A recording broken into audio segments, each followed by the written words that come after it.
afternoon, everyone. Thank you so much for coming, and thank you to WFRN for organizing this. This is such an exciting venue, and I'm delighted to be here. My name is Erin Cech, and I'm going to speak to you about the trouble with pursuing your passion. As a way of introduction to this topic, let's look at a job ad. So consider that you see this "we're hiring" ad, and I want you to take a look at it and see if it's something that you might be qualified for. Necessary qualifications include enthusiastically spending evenings and weekends working, dedicating a core part of your identity to your career, willing to do unpaid work for fun, working on vacation even when your boss doesn't expect you to because you find work interesting, willing to cancel dinner plans with friends to work, not because you have a deadline, but just because you like work better. Nice to have qualifications. You can trace your career back to some quirk you had as a child. You're known to say, "I'd do this job if no one paid me." Or the idea of retiring fills you with dread. Does this sound familiar, maybe a little bit? Something that you might be qualified for? Is this a description that in whole or in part describes your relationship to paid employment? This job seems to require some pretty intensive time and emotional commitment, but it also is looking for something a little bit more insidious. It's looking for a deep personal connection and investment with the work itself. A different way to see this is the necessary qualification being you're passionate about your work. Today I want to talk to you about some of the troubles with passion and the hazards for us and for our society of what I call the passion principle. As a sociologist interested in workforce inequality, I'm becoming increasingly concerned about the pitfalls of passion as a motivation for work and good work. In the research for my book, The Trouble with Passion, I conducted nearly 200 interviews and surveyed more than 2,000 US workers, and I want to talk to you about some of the things I found today. What is the passion principle, though? The passion principle is the idea that the best way to make career decisions is to prioritizing finding work that is meaningful and self-expressive to you. Sometimes that means over considerations of job security or salary. The passion principle has a few components. One is an intellectual connection to the work, a sense of finding it fascinating or interesting or intriguing. The second is an emotional connection to the work, a sense of love or joy or happiness from the work. The third is a personal connection, a sense of fit or match with one's unique sense of personhood. What I find is that the passion principle is a very common way to think about good work in the United States. In a survey I did of US college-educated workers, I asked them, if you were going to take a new job, how important would the following factors be in deciding whether you would take a new job? And 46% of college-educated workers said interest or passion for the work would be the most important factor in determining whether I would take a new job, compared to only 21% of those who said salary would be most important, or 13% who said that job security would be important. 61% of college-educated workers said interest or passion for the work would be the top two most important factors in their decision. But I want to be clear that it's not bad to have work that feels meaningful and fulfilling. Working is tough. We invest a lot of our time and energy in our paid employment. But passion is neither the only thing nor the most important thing that drives job satisfaction. Other things matter equally, if not more, including our relationships with our colleagues and the extent to which our employers and our managers treat us with dignity. But before I talk about the trouble with passion, I also need to admit that I used to be a passion evangelist. I told my students, I told my younger siblings, I told anybody else who would listen to follow their passion and figure the job stuff out later. I followed my own passion, and I have privilege to be able to have stable employment. And I was a passion evangelist until I studied it. In surveys, in experiments, and in interviews, with career aspirants and workers, I found that there were many problems with passion, and I'm going to talk about 4 big ones today. The first is the idea that doing what you love might actually promote self-exploitation. People who pursue their passion often experience and express strong willingness to sacrifice time and employment stability and location to find work that they find meaningful. This is really nicely captured in a quote from a respondent, a young professional who said, "I'd be willing to eat packaged instant noodles every day if it meant that I could find work that I love." But employers know this too. It turns out that employers not only like passionate workers, not only prefer passionate workers, but they often intentionally take advantage of workers' passion. Let me give you an example. In an experiment I conducted, I randomly assigned participants to review applications for an entry-level professional job. And some of the application materials emphasized passion as the reason they were interested in the job. Others emphasized that they liked the company, they liked their location, they liked the salary. And this was indicated by a single sentence in the cover letter. Nothing else about the application materials was different. Same resume, same qualifications. And yet I found that those who saw the passion version of the application materials were significantly more likely to want to hire that person. But why? Did they just think that they would be fun to work with? It turns out that part of the reason that the passionate applicant was preferred was in part because they thought that they would be hard workers. But they also thought that they would be willing to take on additional responsibilities without an increase in pay. So, is there a salary premium for all this passion-based investment in work? No. There was no salary bonus offered for those who were passionate. So in other words, employers prefer passionate applicants, not because they might be more fun to work with, but because they believe they can extract more labor out of them without additional compensation. So we may be filling our time with work that we love, but our employers may be benefiting from our passion without compensating us. But I want to note that this isn't necessarily the best deal for business that we might think it is. If workers are motivated to work hard and to do their jobs because they're passionate, not because they're invested in their team or they like their organization, they're a flight risk. If they don't like how things are being performed in their organization, they will leave to find their pursuit of their passion elsewhere.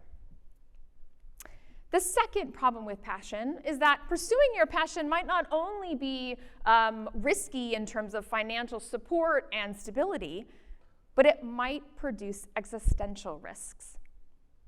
What I found over and over again is that following your passion was not seen as just as a means for a good job, but as key to a good life. Students and professionals expressed deep anxieties over what awaits them in the labor force and articulated in clear and often poignant terms their fears of being stuck in work that they hate. For example, a mechanical engineering graduate explained why it was so important to him to pursue his passion. He explained, "I get one life on this planet, and I'm going to go to work, to this cubicle or some meeting or boardroom, and I'm going to go there for the rest of my life. And that maybe if I've been careful and lucky, I'll be able to retire for the last 4 years with bad hips and a bad heart and no hearing before I die. I mean, that's life. And if I'm going to play that game, I at least want something that isn't too dreadful for the next 50 years. But jobs are unstable. About 40% of Americans will lose a job at some point in their careers. And so if our work is a central source of our self-expression and fulfillment, and we lose a job or get reassigned, we risk losing a core part of our sense of self. It's important to remind ourselves that the workforce was not designed to support us in our search for self-expression and fulfillment. It was designed to support the money-making and organizational advancement of the stakeholders and stockholders of the organizations that we work for. We have to ask ourselves, if I lost my paid employment, would I also lose a core part of my identity?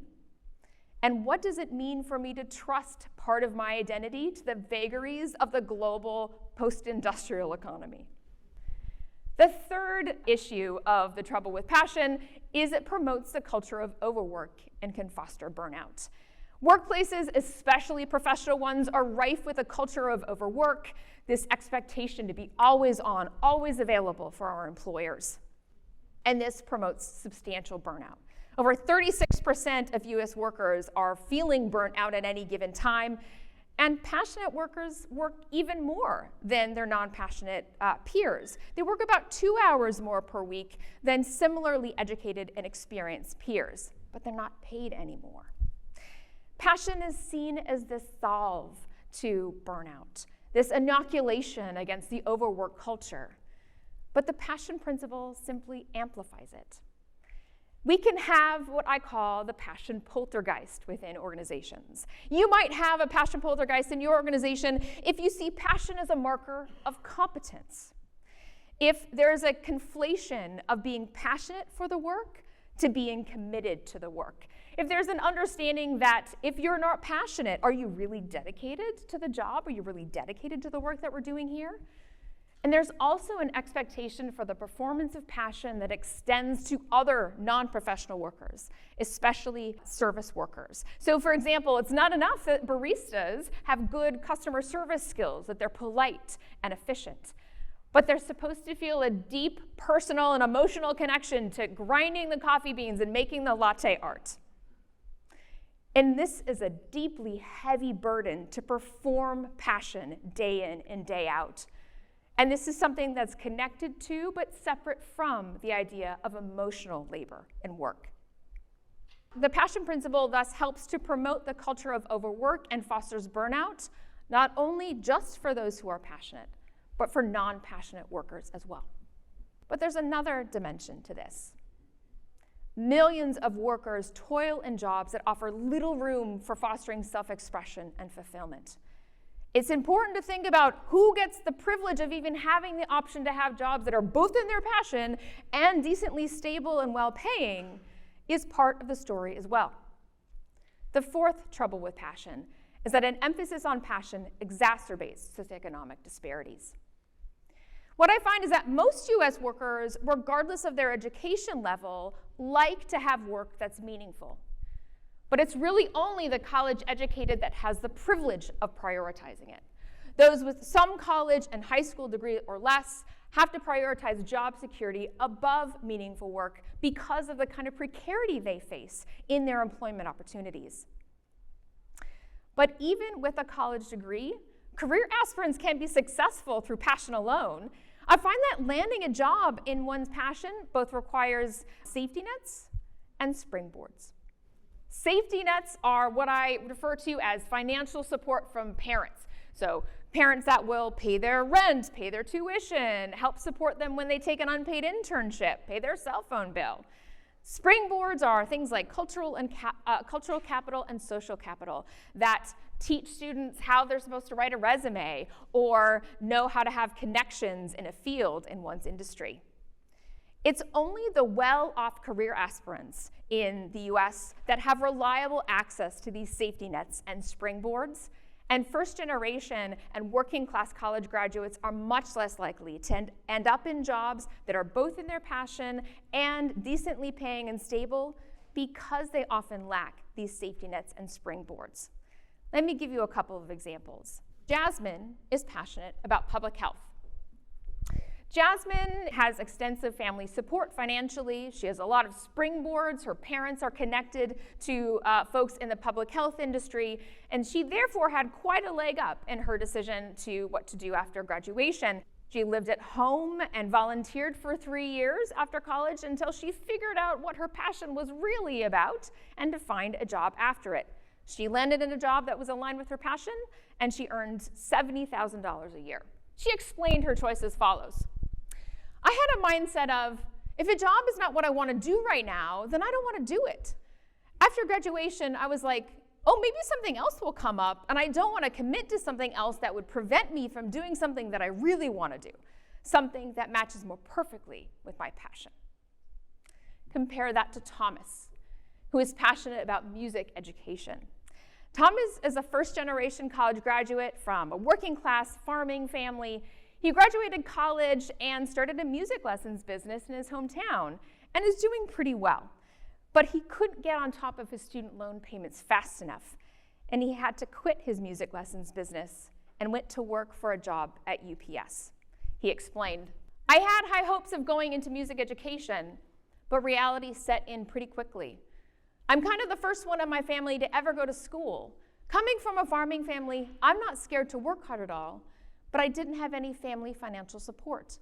I took on a crap ton of debt. The system kind of ate me up and spit me out. It's so easy for a dude that's successful to look back and say, oh yeah, you just gotta work hard and put your head to the grindstone. I was making $11 an hour working in UPS warehouses. It's really hard. You're not even making enough money to put gas in your car to go look for another job. You know what I mean? There's that saying where I'll lift myself up with my bootstraps, but I didn't have any straps." No matter how passionate Thomas might be about music education, without the safety nets and springboards of his more wealthy peers, he is unable to find work in his passion that is stable and secure. Finally, when we tell everyone to pursue their passion without acknowledging the systemic inequalities and who has access to decently paying work in their passion, we perpetuate these inequalities. So my goal today was to peel back the curtain of the passion principle. It's culturally valued as a benefit, even a necessity for finding good work. And I don't have time today to talk about all the ways we undo these troubles with passion, but I'll mention a few here. The first and foremost, we must support collective solutions to redesign work. The research is clear.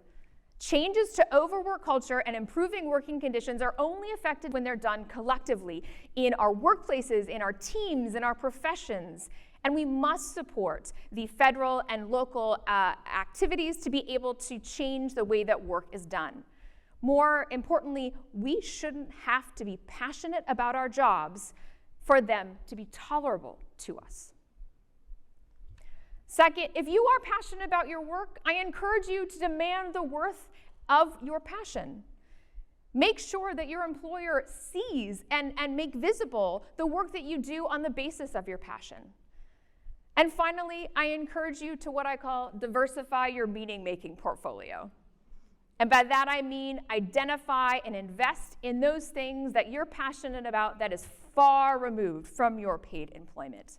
I leave you with two final thoughts. One of the most insidious ways work culture infiltrates our society is that when we ask kids, what do you want to be when you grow up? We expect an occupation as an answer, rather than, I want to be kind. I want to be a good community member. I want to volunteer in my organization.